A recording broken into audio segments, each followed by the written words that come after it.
Well, hello there, and welcome back to the Love Machine podcast. Now, today we're tackling a topic that is often overlooked but incredibly crucial in relationships: setting boundaries. They're the invisible lines that define where we end and others begin. Yet, so often they're blurred or ignored altogether, leading to frustration, resentment, and heartbreak. In a world where we're constantly bombarded with romantic ideals and societal pressures, it's easy to lose sight of our own needs and desires. But fear not, dear listeners, for today, Tina Englisch, my wonderful guest, is here to guide us through this maze of uncertainty. Known as Dr. Love, she is a seasoned relationship coach and dream life mentor. Her approach is all about infusing every aspect of life with love, from finding that special someone to nurturing a deep sense of self-worth and fulfillment. So today she'll be sharing invaluable insights on why boundaries are essential for cultivating healthy, thriving relationships. From setting limits on communication to defining personal space and values, Tina will empower us to reclaim our autonomy and honor our emotional well-being. So join us as we explore the transformative power of setting boundaries in relationships and dating with the one and only Tina Englisch right here on the Love Machine podcast. Tina, how are you doing? Hi, James. It's a pleasure to be here. Thank you for having me. I'm doing fine, and I'm really excited to be here and to talk to you about this topic today. I'm really pleased to have you here. We've had a good chat before we did the podcast. We're chatting again today. This may go off in any direction, dear listeners. It may take us off any sort of tangents whatsoever, but let's focus today on boundaries. So before we do, Tina, can you just explain to everybody how you became Dr. Love and the sort of thing that you help people with right now? Oh, that's a really funny thing. How I became Dr. Love. It was I knew kind of that I was destined to do coaching, but I didn't know which direction I want to go. And people were always telling me, "Oh, you're so good at flirting. You should do this." And it wasn't that I felt an inner need to do this, but people told me, and I thought, like, let's give it a try. And this is where I just really started off my career as a dating coach, an online dating coach, basically.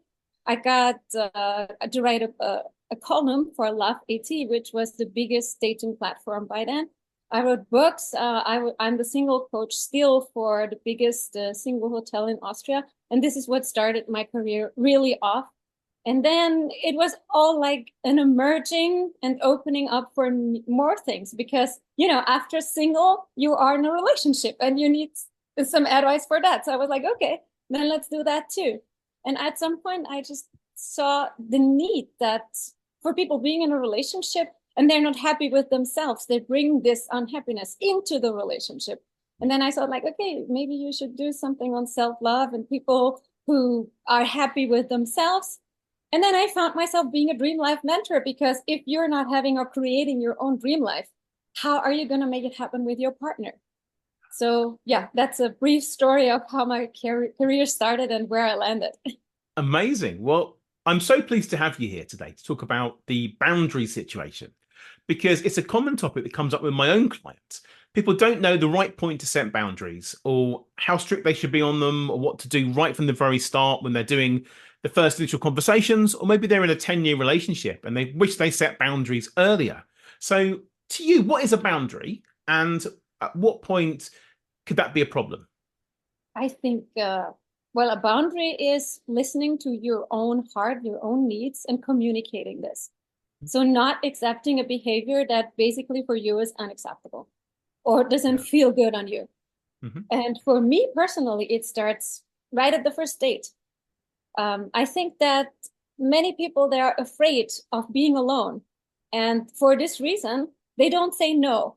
Like someone says, let's go there. And they feel like, for example, let's go to the cinema and the first date, which I would say like, that's not really a good first date because there's no much communication. There's So not. actually, yeah, that's it. So, and they feel internally, well, that's not the date that I would like to. I would prefer going for a walk or going for coffee just to have this first connection and to get a little bit of a feeling for that person. But because they think that person might say, then I don't want to go on the date, they agree to that.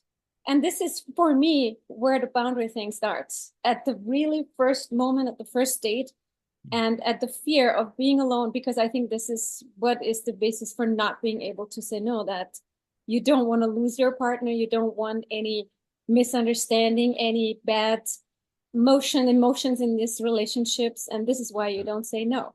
And it's crucial to listen to yourself and stand up for yourself. It is. If you don't do that right at the start, it's almost impossible to change things as time goes on. In fact, it's interesting enough, one of the common boundaries that I see, you mentioned there about going for a cinema, not doing the right sort of date in the first place. I am someone who doesn't really agree on coffee dates. That's my own personal thing. Many coaches do. Obviously, you agree with it. Coffee dates are great. And I see the benefit in that. But I say to clients, it's not the most romantic thing to do for a first Absolutely date. not. It's not. However, if say a gentleman suggests that to one of my ladies, go for a date, and they've been told by me not to do that, they're not sure what to do. Do they accept the coffee date with somebody, or do they step in and say, do you know what? I think we need to go for a drink instead, because that's a bit more of something to get dressed up for. And they're not sure what to say. Do they upset the guy by saying this?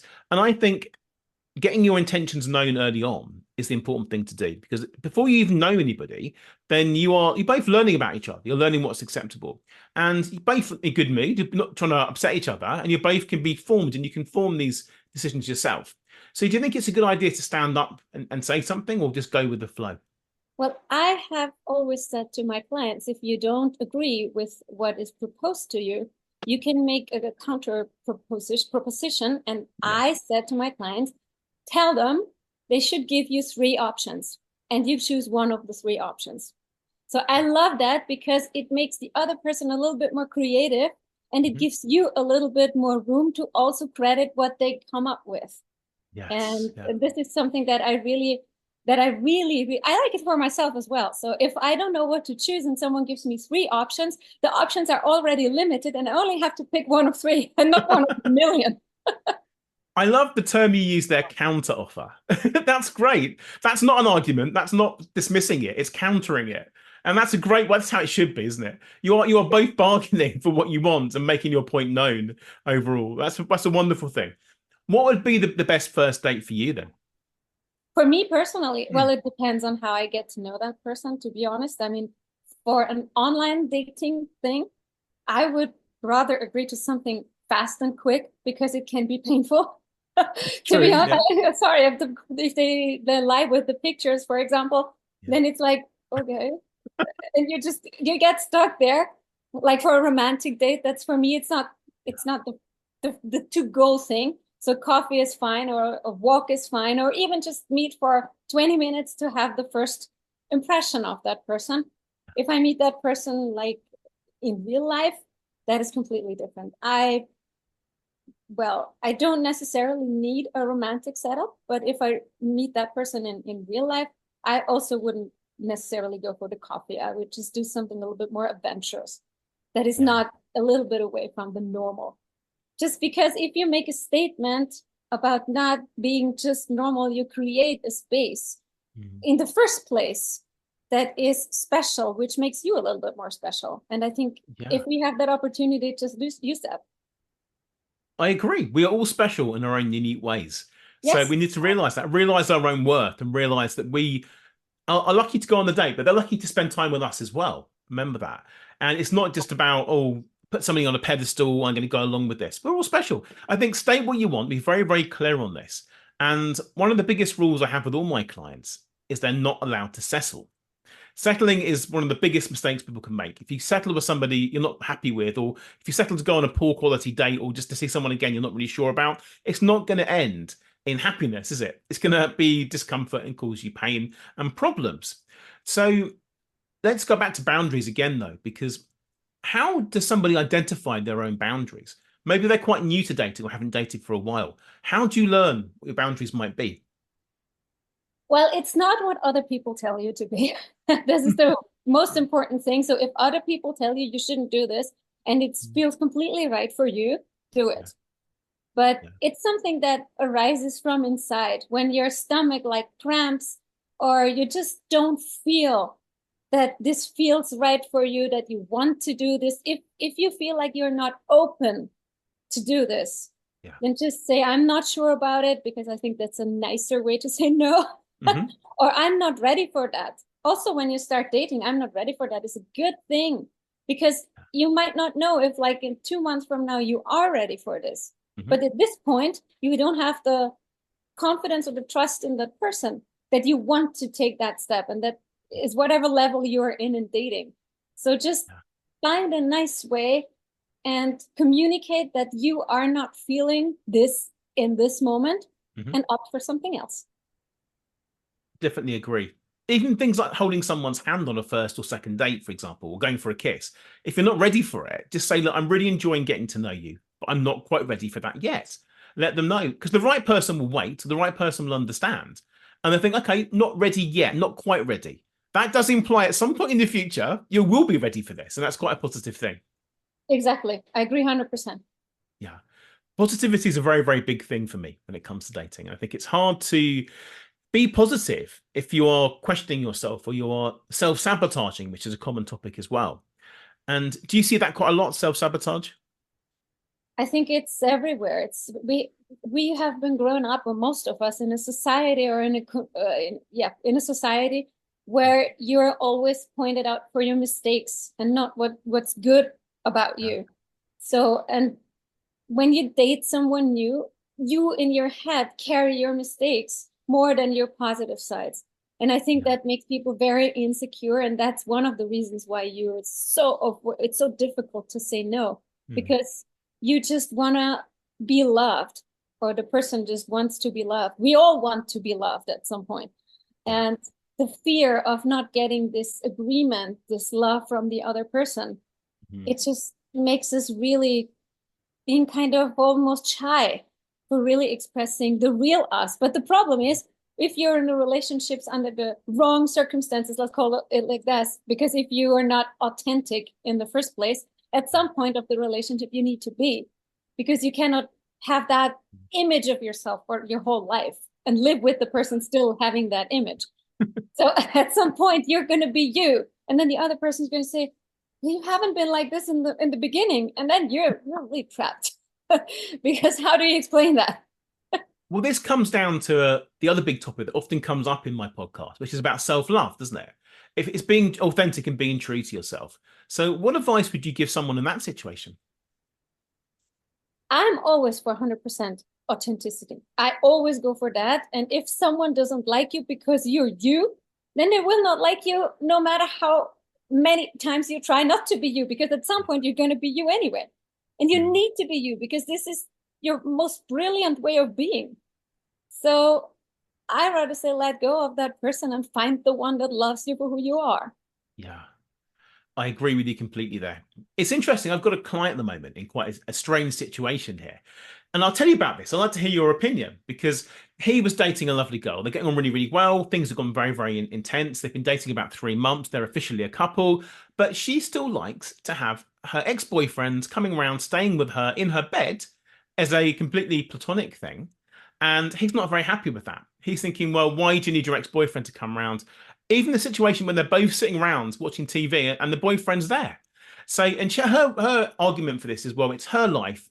No one will tell her what to do. She is setting her boundaries here. She wants somebody to understand that's what she wants. He doesn't want that. So what I've said to him is, that's absolutely fine. That's her boundaries. But your boundaries are, that's lovely. You get your own life, but I don't want to be part of something like that, and set his boundaries. So they've had quite an argument now over this, and they're recovering from it because they're both clashing. What would you recommend in that situation? Well, it's a difficult situation, but the problem is that there are really two very different point of views coming together. Yeah. So what the couple needs to do is figure out how to be happy both with that situation. So I guess that both have to give in a little bit and have to like compromise on that topic. Yeah. If they cannot find a compromise, then most certainly they're not really made for each other. But I'd say that there is to find a compromise. Compromise is secret to all happy relationships, because no one's perfect. And I mentioned about settling earlier on. I never allow my clients to settle, but you're allowed to compromise, because the things that you want and you go after might not necessarily be what you need or what's going to make you happy, even though you think that. So I think it's a good idea. Compromise is important, and it's being open-minded as well. I think you have to be really, really open-minded when it comes to dating, give people a chance, but setting boundaries for maybe bad behavior if that comes up. What would you say to somebody who in very, very early stages of dating. They've gone online dating, maybe they've gone to dating apps, they've met somebody, and that person isn't quite treating them in the way that they should be. For example, maybe they are being a bit pushy in a sexual way. They're sending a few pictures over and they're not really sure, but their boundary is, no, I don't want that at this stage. What would you recommend? How do they get through that? I would just say, I mean, honestly, the first thing is to say like, look, that doesn't feel good for me at this stage. Let's see if we can do that later. Or can we, or I personally recommend to just ask, can we stick to what we're doing right now until a later point of the relationship Yeah. when we feel more comfortable with each other? And then we can look into this topic again. If the other person is not agreeing on that, just let go and search for someone else, respecting the boundaries. And this is something so crucial, especially when online dating, you don't even know that person yet, and they're already disrespectful. That's a no-go. That's a red flag for me. It is, I agree. But I think the men can be a bit stupid sometimes, quite honestly. They don't know what boundaries really are or what the limits are. And that can work in two ways. First of all, they are terrified of boundaries in the sense that the whole Me Too thing is great, but also can push men away a little bit because men don't know what's acceptable, what they should be doing, and they move too slowly. I like your thoughts on that, actually. But before we come on to that, because I love to ask two questions at once, the more pressing issue is that men will try and get what they want quite quickly and they will try and progress. But I always say treat men a bit like puppies. When they're young and they're new, they will try and impress you. You can mold them and you can shape them to act how you want them to behave. But if they are older, you've been together quite a while, it's very hard to adapt and change that. But what are your thoughts on all those things? Do you think that men are confused by boundaries? I think if you don't, if you're not really clear on communication with the boundaries, they are confused about them. If you, for yourself, and in this setting of the two people, are clear about your own boundaries, then there is no need to be unclear. I mean, it doesn't matter if people are unclear about other people's boundaries. What they need to be clear on is your boundaries. Yeah. So if you set them right and you communicate them right and they don't accept it, go away. But you need to be clear because you need to make sure that the person understands you and what you need and what you want. And if your communication is right about this, and the guy or the girl, we're talking about guys, so the guy is disrespectful, then he's not ready for you and for that kind of relationship that you want. Yeah. I think everyone should get one chance to change or to show things in a different way. You disagree? Yes, of course. They can always say, like, I'm sorry that I put, I mean, it depends on what happened, but like if they asked twice for the pictures and she said twice no, he can still say, like, I'm sorry, I didn't want to be pushy. So yes, it depends on what happens. But if that was just a minor thing and not a major red flag, I agree to say, like, okay, let's try it one more time because it's not yet a pattern. So once it becomes a pattern, that means it happens more often. Then you should be really careful about continuing this. I agree. I think people do make mistakes early on because no one quite knows how to adapt. Everyone's different in different ways. And you're both learning about each other as you go forwards. And this does lead to another problem, which is long-term boundaries. What if you've been together with somebody for many, many years and then something's making you unhappy, but you're a bit scared to sort of try and change things because that's been the norm for maybe 10 years. How do you go about that? I would review my partner that I have to have a conversation with him. Yeah. And then set the whole thing up in a kind of a dating context, not at home. Like really go outside of the house and maybe over a dinner or a cup of coffee. It doesn't matter. So the coffee date is on again. And that's okay in that situation. That's fine. And then I would just say like, look, this is what bothers me for quite some time now. And maybe I wasn't honest with myself at the beginning of our relationship and I opened myself up to something that isn't quite me. And now over time, I realized how much it bothers me. And I wonder if we could talk about it and find a solution. I would go like this. I agree. Do it in a very subtle, gentle, caring way that's not going to upset somebody or confuse them. And I think I agree with you. Taking them outside of your home or where you normally are, that distances you from the issue as well. And that's good. You can do it in a neutral playground and just have a good conversation. But it all comes down to communication, effective communication. If you are scared to talk to your partner, then that's not great in the first place, is it? Exactly. Why should you be scared of your partner? You're with that person for a long time. You love that person. Yeah. You assume the person loves you back. So Yeah. why should you be scared? You assume, don't you? You assume. You never quite know what's going on. Moods can change on a daily basis. But I think Yeah, generally, let's hope they do. but I think really back to communication. That should be there right at the very, very start of any relationship. And it's difficult to do that over a dating app, for example, but you're just sending a few texts back and forth onto WhatsApp. So I always encourage people when they are getting to know somebody, before you even meet them, is to have a phone call with them for about 10 minutes. That's a great way to really state your intentions and your boundaries then at that point in a nice way. But on dating profiles, how clear should you be about boundaries there? For example, maybe you want to state on there that you are looking for a long-term relationship. That's a boundary, isn't it? Rather than something short-term. How clear should you be, or how much should you leave open at that stage? Well, me personally, I I suggest to my clients or I say to them, you should be very clear about that because the other person should know what they're getting into. And if someone just Yeah. wants an affair or just a one night stand, and you clearly say at the beginning that you are not looking for this and you're not even open for that, Mhm. why meet? Yeah. I mean, there is the idea that theoretically that person can change the opinion. But I mean, why put that effort in? If someone not says initially, at least I'm open to that. Mm.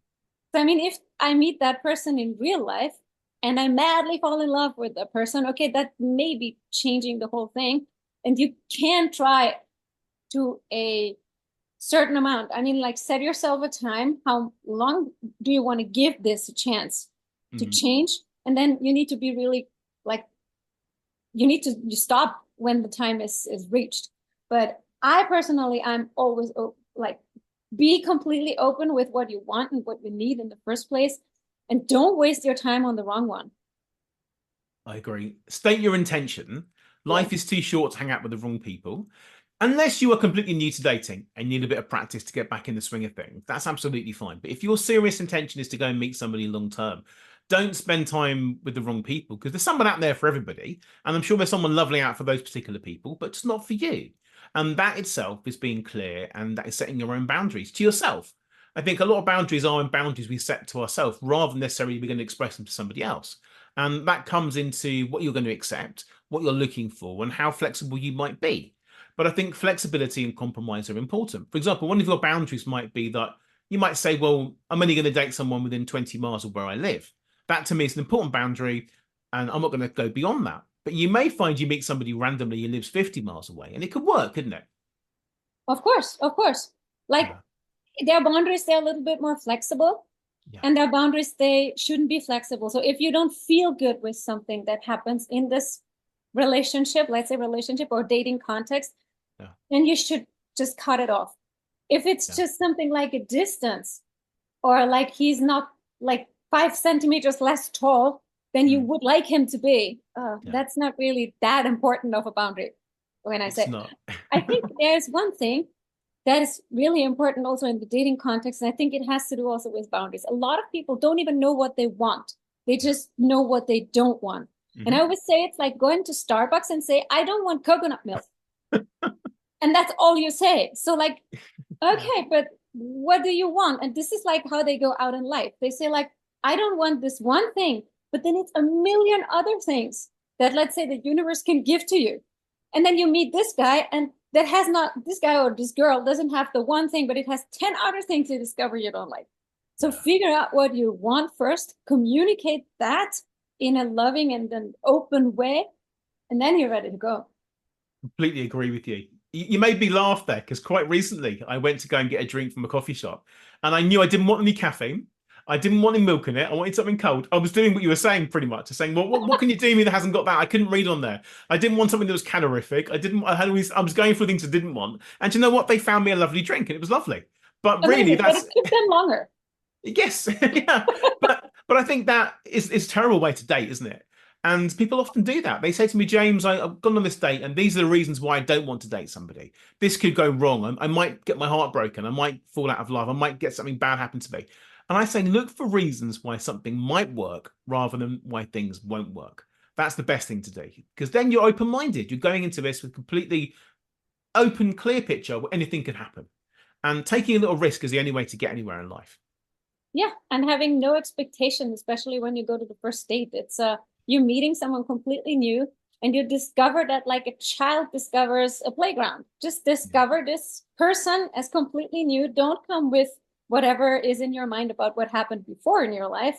Yeah. And just then, after a while, take a decision. You don't have to make up your mind completely after the first 10 minutes. You If don't. it feels good, just go on and enjoy the process. Very much so. Enjoyment is the key thing to any of this. And I think you have to, the way that you can get to know them slowly at that point is not to interact too much before you've even met them. So many people become pen pals for endless messages back and forth, blah, blah, blah, but for weeks and months sometimes before they even meet. And then they know all they need to know, and there's no magic there, or it becomes a fantasy. So my correct policy, this is what I teach people, is pretty much only talk on the apps for a couple of days and then talk on the phone for 10 minutes and then get on with meeting them. The only way you're going to find out if you're attracted to somebody or if they're who they really are and see what the boundaries might be is to go and test them and to get out there and meet somebody quickly. Do you agree with that? I agree, absolutely. It's just a short time. I think that it's important to get a feeling for that person, to know if there might be a conversation that is like, that feels good on you, even though the person is not 100% the right fit, but at least you have a good time with that person. Yeah. And then just go for meeting the person. I don't necessarily say to my clients they need to have a phone call, but I agree 100% that stating what you want, what you need, what your boundaries are before going on that date is very important. The reason I recommend a phone call is as a filter, because many people, particularly guys, won't speak on the telephone. They've got no intention of actually doing that or taking things seriously. It's a great filter if you want to do that. But it depends on what stage you are. If you're going out there having a bit of fun, there's no need to have the phone call. But if you're serious and you're over inundated with lots of eligible people, then have a quick phone call and a filter. Now, we touched very briefly upon self-love, but I didn't ask your opinion on that. What are your tips overall, quick tips for boosting your self-love? Well, it's basically when you feel something negative about whatever it is and you don't have time, take a note, but then like take some time and go a little bit deeper in that. Okay. Especially when it comes to feeling something negative about other people or with other people, because many times other people trigger what's not healed in yourself yet. And so I would recommend then when you have a time for yourself, maybe you put on some lovely music, candles, maybe some incense or something. You make yourself like an oasis of happiness. I like to call it, because you feel good in this space that you create for yourself. And then you go deeper. You ask yourself, why am I feeling this? Maybe the other person, because often in relationships, it also happens that other people, you tell them the story and they say like, but that wasn't so bad. Why are you overreacting that way? And especially if that happens, that's a really good sign for that was a trigger point. Someone triggered your trauma that has nothing to do with them. And then go a little bit deeper and ask yourself, where did I feel that before? Why did I feel that before? And when you discover this point, then you need to heal this situation so you don't bring it to any other situations. I recommend also, if you cannot heal it yourself, get help, because these trigger points, you carry them for your whole life until the point where you're at the moment. And it's really difficult to do that alone, because if you would have been able to do it alone, you would have probably already solved them. So, but this is the first step, to get conscious that there is something, where it is coming from, and trying to solve this, because this will, until you solved it, it will always come back in every relationship. So self-care is, for me, the first thing that you need to do to come to a point where you love yourself and take care of the wounds. And then, I don't know, look into the mirror. And I think that's another very crucial thing. Go to the mirror, look in the mirror and say to yourself authentically, I love you. And if you can't do that, work on it. That's crucial. You need this. You do. It's a great thing to do. Go and tell yourself that you're enough. I am enough. I am lovable. I am enough. That's what I think everyone should tell themselves. And there are so many trigger points from childhood when we were told something by somebody and we had a child's brain at the time, a child's understanding, and we didn't know how to process that. And they haunt us as adults. So I think really to go back and to sort of say, well, that's not me anymore. I'm not that child. I'm not that teenager. I'm a fully grown adult, and it doesn't affect me. It's a different person. And work on it. Absolutely do go and get help if you want to do that. Self-care is so important. And you know what? Speaking of self-care, do you have any self-care strategies yourself? Do you do anything every day that you stick to, any routines? Yes, actually, I do not book meetings normally in the morning unless it's an emergency. So the morning is for myself. Like every morning is starting with rituals that are just for myself. So I start with meditation, I start with yoga. So every morning, the first thing that I do is centering myself, grounding myself, and making sure that I'm in balance, that I feel good with myself. So this is the first act of self-love that I give myself in the morning before even I go out into the world. And then I feel like I'm prepared to give the world what they deserve, and that's love. Like, everybody deserves love, and nobody, really nobody, it doesn't matter how mad and bad that person is towards me, but no one deserves my bad moods. I have to take care about them, and this is what I do every morning. And then I start with the things that are most important to me, that will push my life forward. And then it's about others, and then I'm open to really be there and present with other people, and for coaching, of course, and for being with clients, and also friends, and just my things. But I think my act of self-care is gifting myself the beginning of the day. Absolutely love that. You have to take care of yourself first. Otherwise, you can't take care of anybody else, can you? They tell you in the plane. Yeah, they do. Yeah. And I said that in another podcast recently. It's so true. Then you can look after somebody else. But you have to bring that mask down. You have to breathe on it. You have to look after yourself. And breathing's an important part of all that we do. And grounding yourself first thing in the morning is a great thing to do. I think we have to have our routines and rituals. And everyone does their own different things. I would love to be able to do meditation, yoga in the mornings. I get up about 6 o'clock because my kids wake me up if I've even slept. But I do my own things. I fit in with this, and I try and do Pilates. I try and eat healthily, go to the gym, wherever I can do. But no one's perfect. There is compromise in life. I know my own boundaries, what I'll accept. And I think that's wonderful. So thank you so much, Tina, for sharing that with me. How does someone get hold of you and find out more about you and all the wonderful things that you do? Well, actually, I have a free gift because we were talking so much about boundaries today. So I thought it's a good idea to let people or help people learning how to really establish boundaries. And so my free gift is Learn to Say No in 5 minutes. And you can download it at www.tinaenglisch, it's TINAENGLISCH.com/NO for no. And you can download it there. And I have also a special gift. The first 10 who are going to download this, they are set up for a free call. You have a QR code on the PDF. You just scan it and you can have a free call with me, and we can discuss your boundaries if you want to. Amazing. Ask me if I'm going to download it. Are you going to download it? No. Yes, I am. Yes, I am. I am going to download it. I couldn't resist myself saying that. It was very tempting. I'm a bit of a rebel. I couldn't help myself. Sorry for that little joke there. Of course, I will download it. Hopefully, my listeners will download it too. I love jokes, so that's perfectly fine. I'm glad I knew you'd handle it. Okay.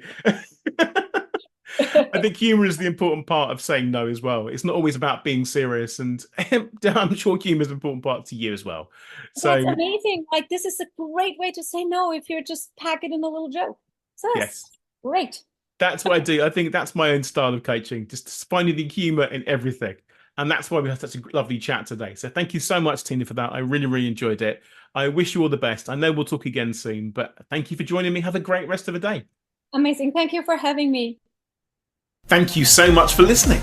I'd love to give you a free copy of my latest book, which you can download right now from my website, jamespreece.com.